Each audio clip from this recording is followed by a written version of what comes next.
institution and the thriving Texas Medical Center, from which much of his security and IT expertise is derived.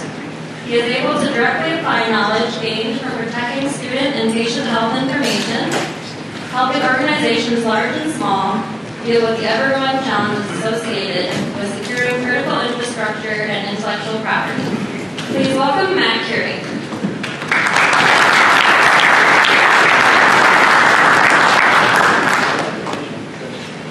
Let's test this microphone out. Everybody able to hear? So assuming I get my hands on one of these password minders and I lose it, is EarthBend doing anything as far as a password minder finder? Or if I have multiple ones, is there a password finder binder? I like this idea. Maybe keep this going. So thanks to EarthBend for the introduction. As mentioned, I'm with AlertLogic, a network security services company. We're going to talk a little bit today about what we do, but to start, we're just going to discuss security in general. Just out of curiosity, how many of you all are IT infrastructure folks? Probably a handful of developers, a handful of IT managers, directors. How many of you all are either operating in or looking to move towards the public cloud? AWS, Azure, not a whole lot of hands. Okay, just out of curiosity. So what we've seen as you compare your own knowledge of infrastructure, as we've seen with infrastructure, we've also seen with security. And really over the last 15 years, that equates to massive change. So, in the early 2000s, everything was made out of metal for the most part. Everything was in the same building as the office. The data center offsite came into play. Virtualization came into play. VMware got big. And now we're at a point where infrastructure is more logical. So there's hybrid clouds everywhere. Everybody's got infrastructure in all sorts of disparate places. In some cases, running 50 servers on 4 blades, right? So a lot has changed in terms of the data center, and really we've seen similar change in the security space. So early on, you guys might remember the days of defacing websites. That was kind of the big thing. You had folks that tended to be solo actors. They were just looking to make a name for themselves, but cybercrime wasn't really a lucrative business. Skip forward to today, that's exactly what it is. So lots of change. You've got organized crime, you've got a black market, and an underground that is thriving. And to the introduction made earlier, the top 100 companies, I missed that number. What was that number again? For 100 companies, the amount of cyber attacks they get a day? Over the year, 47 million over the year. Yeah, crazy. See, I remember. So here's a couple of additional examples on that subject. You guys know Target, you know Home Depot, you've seen some of these. And absolutely, there are daily compromises that don't necessarily make the news because it's not big enough, not a household brand name. But there's been some important research that has said that large companies deal with about 185 security incidents per year. So that equates to about every other day for significant security incidents that a single organization has to deal with. Here's a good example. Who's heard of the Carbon Act malware being leveraged against financial institutions? So this is a really interesting one. This is sort of the extreme of the way that attacks are perpetrated today. Low and slow, fly below the radar. They use a simple piece of malware and then an open source remote desktop software to, and by the way, this is still ongoing. There's a great New York Times article about this. Most of it's, most financial institutions are on top of it, but this is absolutely still happening. Sort of death by 1,000 paper cuts by attackers using malware to leverage the ability to gain access to a random accounting person's PC at a bank. and take very small amounts of funds by just operating within their bank software when they get up to do something. Pretty crazy. But there's estimates that over $1 billion have actually been installed. But it's been done through very, very small transactions across hundreds of banks, or 100 banks in many countries. So this is, again, kind of what the security landscape looks today. This is our own drawing of the underground. So again, we've moved well past the idea of a dude in his basement with some skills and into niche markets, things like drop services, people who are making a ton of cash by just writing good malware, selling it for Bitcoin, and that's their job. They're not actually attacking anybody, but they're just getting all their software bought over. So, pretty scary what's going on today. I'm going to talk a little bit about what Alert Logic does and who we are. So, we were founded in 2002. We're based out of Houston, Texas. Got roughly 650 employees today. Recently opened some offices globally in the UK, as well as Seattle, Dallas, and some other places. We've been growing. We've got about 3,800 customers at this point.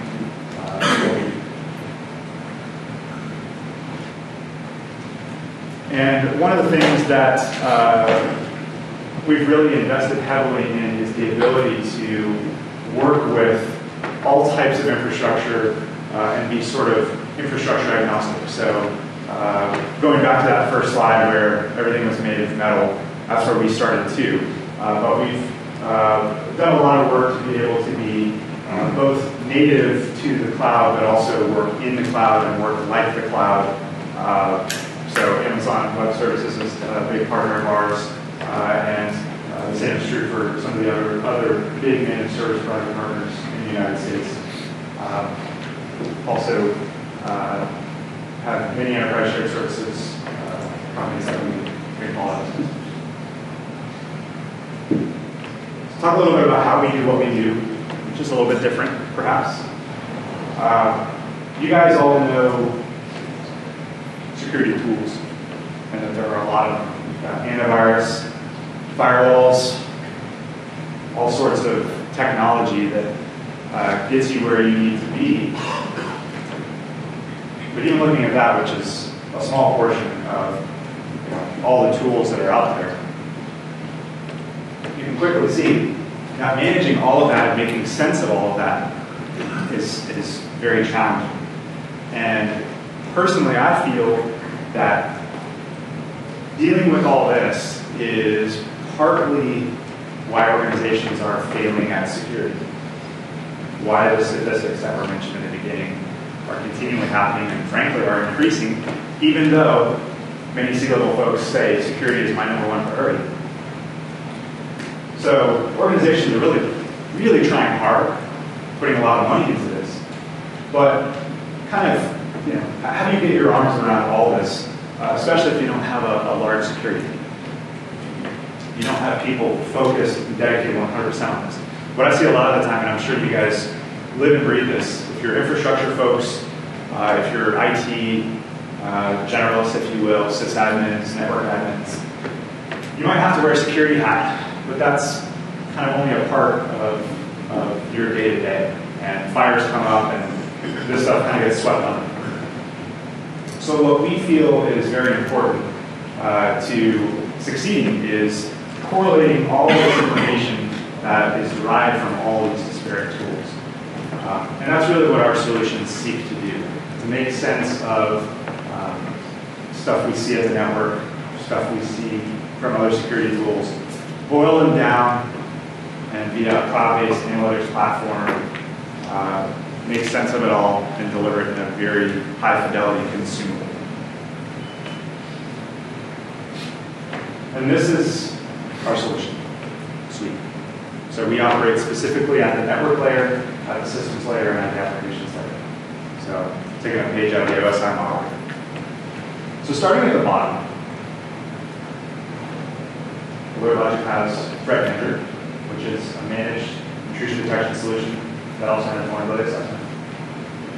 If you're familiar with IDS, you guys know intrusion detection. So this is really derived at monitoring networks and looking at packets themselves so that you can uncover anything that's potentially malicious. Vulnerability assessment is a proactive assessment of what an environment's risks are. So what vectors are there and open and could potentially be leveraged as an attack vector against the environment, both from the inside and from the internet, publicly facing environment. And so that's essentially the product. That's intrusion detection, vulnerability assessment. But on the very left side, the product itself intentionally takes up only a little bit. Because per that last slide, this is what we're trying to do. So we have contextual awareness that's baked into the analytics platform that all of the data that we derive from the technology runs through. And then ultimately, and most importantly, we monitor it and manage it 24/7 with a security operations center that's delivered as part of the solution. So that's how we treat the network. And really the same can be said with the rest of the items here. So with log data, obviously there's a ton of value in what's going on, who's accessing what, who's trying to access what changed, network changes, system changes, permissions changes, people leaving the company, is their username still active, things like that.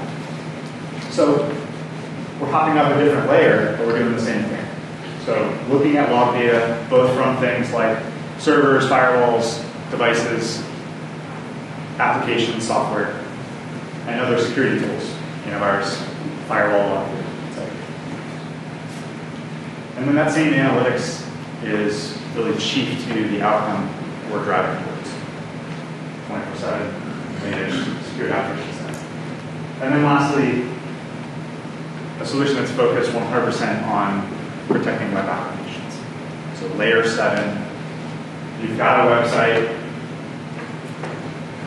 and it hosts, processes, stores, touches critical data that could be a risk to the company. That's where you often hear web application firewall turn around as a technology that focuses on that layer, and that's absolutely what's being provided by the last solution at the very top of the screen. Okay. So one or two more slides here. This is just an additional view into really what we think is important to really get to an outcome. Managing all of this is very hard. But having something in place that can really make sense of network data, log data from a wide range of sources and web application data, pulling it together, analyzing it, cross-correlating it, bundling it through a very large threat intelligence team, threat research team, in order to understand each and every day what are the latest and greatest attacks, and are we seeing one of these with one of our customers? And then lastly, analysts in this security operations center that we market and brand as. And then what we learn from our customers' environments and from our honeypots and some of the other servers that we have out there intentionally with loose morals that we allow to be attacked and reverse engineer those attacks. It's fed back into the solution. So what we're doing is not only watching for anything malicious, but also keeping all of the solutions current, pushing new malware signatures, understanding new log messages from new technologies, or even new revs of different technologies, so that the solutions automatically are built with the latest and greatest databases. How many of you all, not necessarily exclusively, but have to, in your day-to-day, deal with regulatory compliance? Okay. That was a lot. How many of those are PCI? Okay, so you all know that PCI is one of the most challenging to have to be responsible for. There's a lot to it. And in contrast with some of the other ones like HIPAA and Sarbanes-Oxley, they're very prescriptive, so there's not a lot of room for interpretation. There's a lot more, it has to be done this way and exactly this way, and then you have to prove it. Right? So, yeah, there definitely won't be a quiz on this. There's a lot of numbers here. But we wanted to touch on that what we strive to do at EarthBend is, frankly, not just provide compliance. Because going back to the initial discussion here, just focusing on compliance doesn't really necessarily provide a security outcome. So what we want to do is provide a high-level security outcome that allows for compliance mandates to be matched intrinsically. And that's my recommendation to you all. Security first, and then with a good security posture comes compliance natively. That said, the solutions that I just talked through absolutely do map to specific regulatory compliance mandates for PCI, Sarbanes-Oxley, and others. Okay. A couple of other slides I have here, I'm treating as optional. They're a bit more technical, but I wanted to have them ready in case there was any Q&A or area of interest in terms of what we talked about so far and how our solutions fit into different environments. So with that said, I'd actually like to take some questions, if that's all right. Security in general, color logic solutions, and yes, sir. So with your solution, do you have an appliance that's monitoring the network activity and then agents on the machines, or how is the architecture laid out for your product? How is that? So that's great. We do it a little bit differently depending on the environment that is to be protected. So I mentioned in the beginning, since 2002, we, along with the rest of the industry, protected physical data centers. So in a physical data center, we typically do have a appliance that can either be virtualized with something like VMware or a physical appliance that can listen to the network, usually by receiving a span session off of a core switch. So not a perimeter device. And then, let's say there's some virtualized stack, can leverage agents as an additional way to see both network packets and log data. And then, of course, in the public cloud, we're not sending any hardware. It's all driven through an appliance that's sort of virtualized, and also the use of an agent to get system level visibility to web traffic, to log data from applications to the operating system, as well as network packets associated with each host. Question? What other questions? Is there a restriction on company size? What all different company sizes? Yeah, so the way that we deliver this has led to us really having a strong mixture of extremely small companies all the way up through enterprise shared services companies and household brand names and everywhere in between. Because the smaller the company, the less likely they are to have anyone who knows much about security or has time to. Usually the smaller the company, the more hats individuals wear. So with a fully managed solution like the solutions that EarthBend has, that plays very nicely. And that theme carries through all the way to the SME market. And then as you look towards enterprise shared services customers, these guys have 20 or 30 or more data centers. So there's different business units within a very large organization that don't necessarily know what's going on with the other one. And in some cases, they've got their own security projects, and we can treat them as sort of a small company within a larger company. But also, just because you're a large company doesn't mean that a managed service is not good. So we have found that the security teams at very large companies that we have as customers have been able to focus more on the strategy and the more valuable tasking associated with security. So things like user awareness, making sure that the company is is doing a good job proactively rather than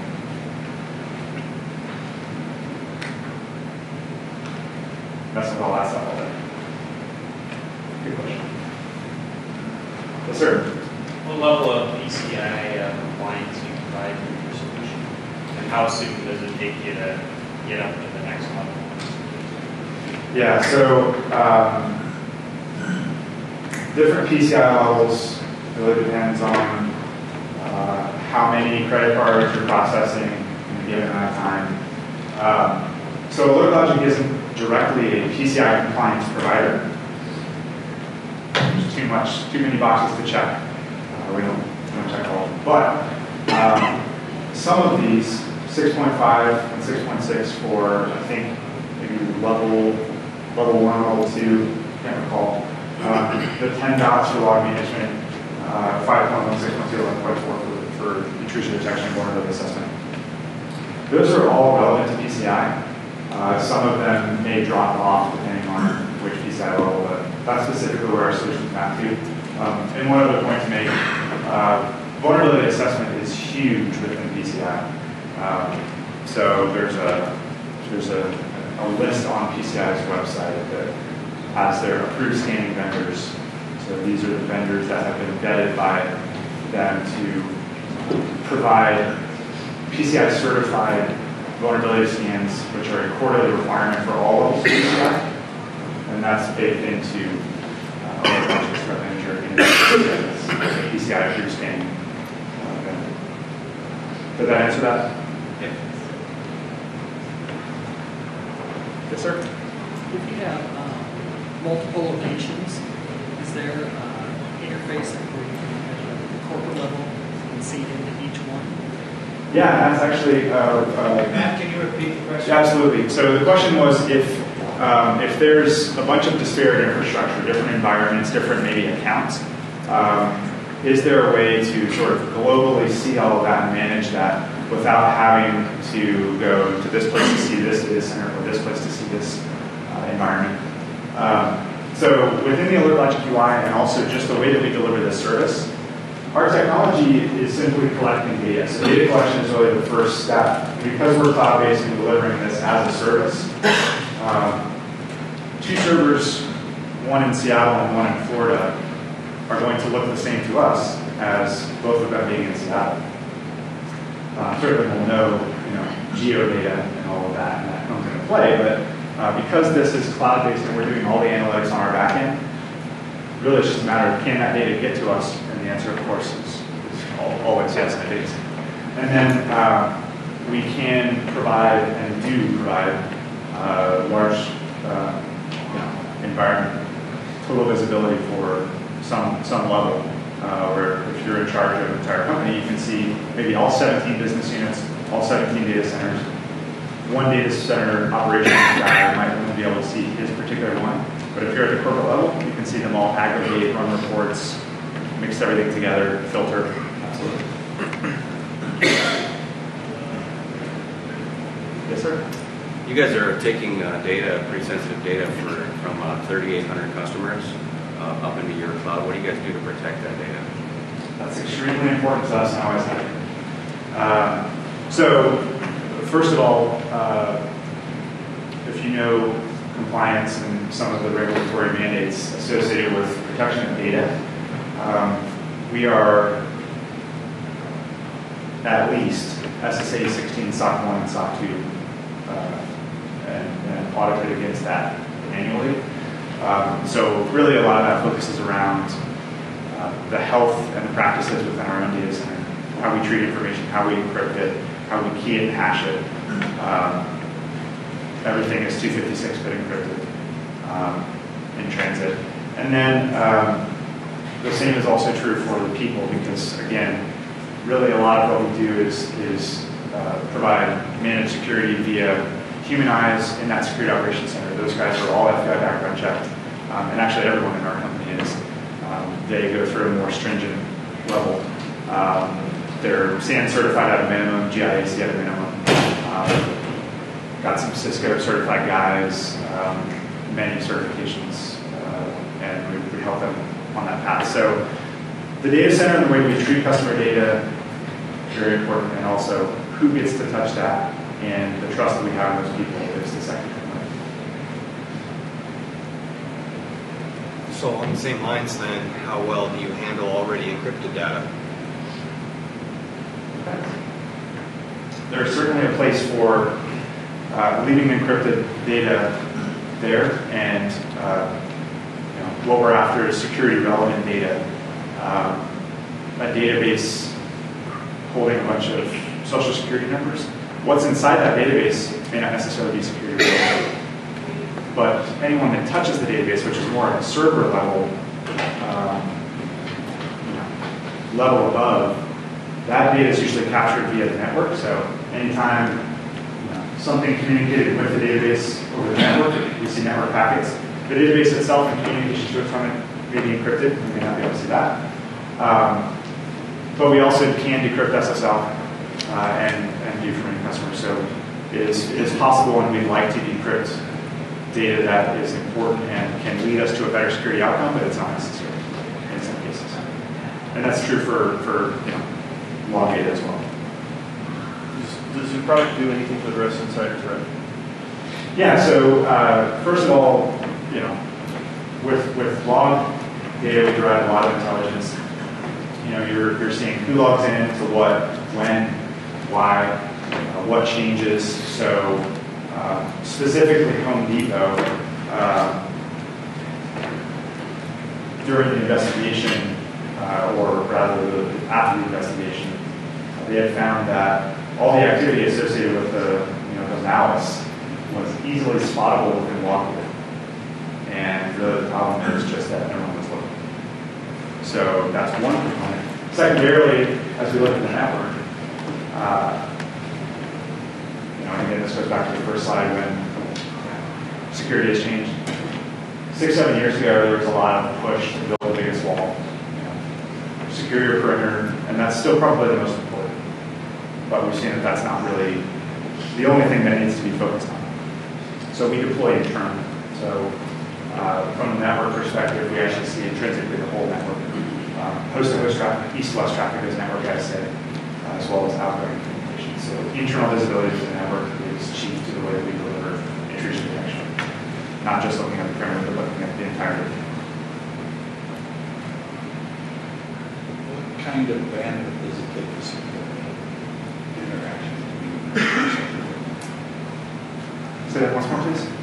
The amount of bandwidth that it's going to take to support this?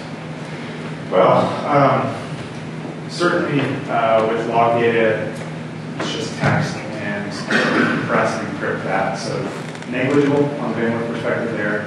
With Threat Manager, we typically, I should say we always, are looking at a copy of traffic, so there's no bandwidth chewing that goes on within a production network via the deployment of Threat Manager. The switch will typically send a copy of network traffic, and then we look at it from there. In some cases, that's multiple switches in different closets to really be able to see every single activity.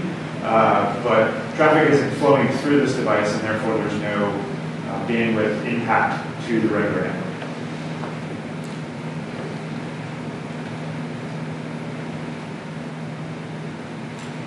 Okay, I think I have time for one last question. If there is one. Sir? What do you feel differentiates this product from SIM solutions that do kind of on-premise the same thing? That we shoulder the burden of operationalizing as well as the ongoing management and monitoring. So SIM technology is incredible, and we're obviously a big fan of SIMs. What we intend to do is provide the outcome of a fully functional SIM without delivering tools that have to necessarily be managed by the customer. So that is by far and large the biggest differentiator. Our customers, specifically with Log Manager, which is effectively how we deliver a SIM outcome, can get a great outcome without ever logging into the account once. And with a traditional SIM where someone has to spend some time, or if it's a pro services engagement, someone has to do the work to get all the data and build rules and things like that, and that's just part of what we deliver otherwise. In other words, our SIM is on the back end. Okay. I appreciate the time, guys. Thank you very much. Great questions, and look forward to talking to you guys later.